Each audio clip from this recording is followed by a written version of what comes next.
ঝড়ে উড়ে গেছে ঘরের টিন, ভেঙে পড়েছে গাছপালা, ক্ষতিগ্রস্ত বৈদ্যুতিক লাইন। নীলফামারীর কিশোরগঞ্জ উপজেলার পুরোটাই এখন এক বিধ্বস্ত এলাকা। এলাকাবাসী জানান, রবিবার সকালে আঘাত আনে টর্নেডো।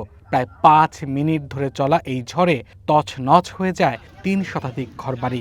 এখন কোথায় থাকবেন জানেন না তারা। আমার কয়েকটা ঘর উড়ে গেছে, তাছাড়া আমার স্ত্রীর হাত ভেঙে গেছে, আমার বউয়ের কপাল ফাটিয়ে গেছে। দেখি যে নিমিষেই সব ধ্বংস হয়ে গেল।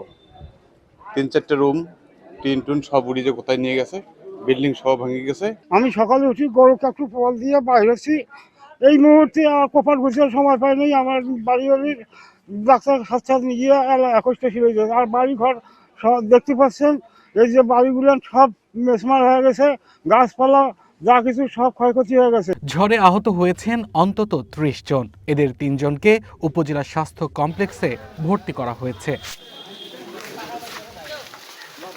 উপজেলা নির্বাহী কর্মকর্তা জানান, ক্ষতিগ্রস্ত পরিবার এবং ক্ষয়ক্ষতি পরিমাপের কাজ চলছে। তালিকা শেষ হলে পরিবারগুলোকে প্রয়োজনীয় সহায়তা দেওয়া হবে। দুর্যোগ ব্যবস্থাপনা বিভাগ এখানে কাজ করছে এবং একই সাথে এখানে কৃষি বিভাগও তাদের যে কৃষির যে ক্ষয়ক্ষতিগুলো আছে সেটি নিরূপণ করার চেষ্টা করছে। আপনারা দেখছেন সকাল থেকে কিন্তু আমরা প্রত্যেকটা বাড়িতে গিয়ে আমরা খোঁজ খবর নিচ্ছি, সাধারণ মানুষের কারো কোনো চিকিৎসা বা কোনো খাবারের প্রয়োজন আছে কিনা। ইতিমধ্যে আমরা জেলা প্রশাসনের সাথে কথা বলেছি, আমরা বিভাগীয় কমিশনার অফিসকে বিষয়টা অবহিত করেছি। জেলা প্রশাসন থেকে আমাদেরকে দ্রুত এখানে যে মানুষগুলো আসলে অনেকটা আকাশের নিচে, খোলা আকাশের নিচে তারা এখন বসবাস করছে, তাদের খাবারের জন্য আমরা অলরেডি ব্যবস্থা গ্রহণ করেছি। রান্না বাড়ার কাজ শুরু হয়ে যাচ্ছে, তাদেরকে আমরা খাবারের ব্যবস্থা করব। তাদের বাড়িঘরগুলো মোটামুটি একটা স্বাভাবিক অবস্থায় না আসা পর্যন্ত এদেরকে শুকনা খাবার দেওয়ার জন্য আমরা উদ্যোগ নিয়েছি। একই সময় লালমনিরহাটেও বৃষ্টির মধ্যে হঠাৎ প্রবল ঝড় শুরু হয়। মুহূর্তেই ভেঙে যায় টিনশেড ঘর, আধা ভাঙা ভবন, গুদাম ঘর।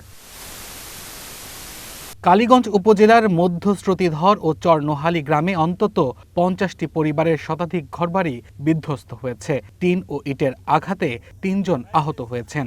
বহু পরিবার এখন খোলা আকাশের নিচে আশ্রয় নিয়েছে।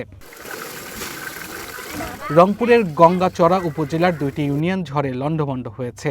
আকস্মিক ঝড়ে প্রায় ১,০০০ ঘরবাড়ি ক্ষতিগ্রস্ত হয়েছে। আহত হয়েছেন ৫ জন। নেত্রকোনা শহর ও আশপাশের এলাকায় বিকেল থেকে শুরু হয় হঠাৎ বৃষ্টি, সঙ্গে ছিল বজ্রপাত আর দমকা হাওয়া।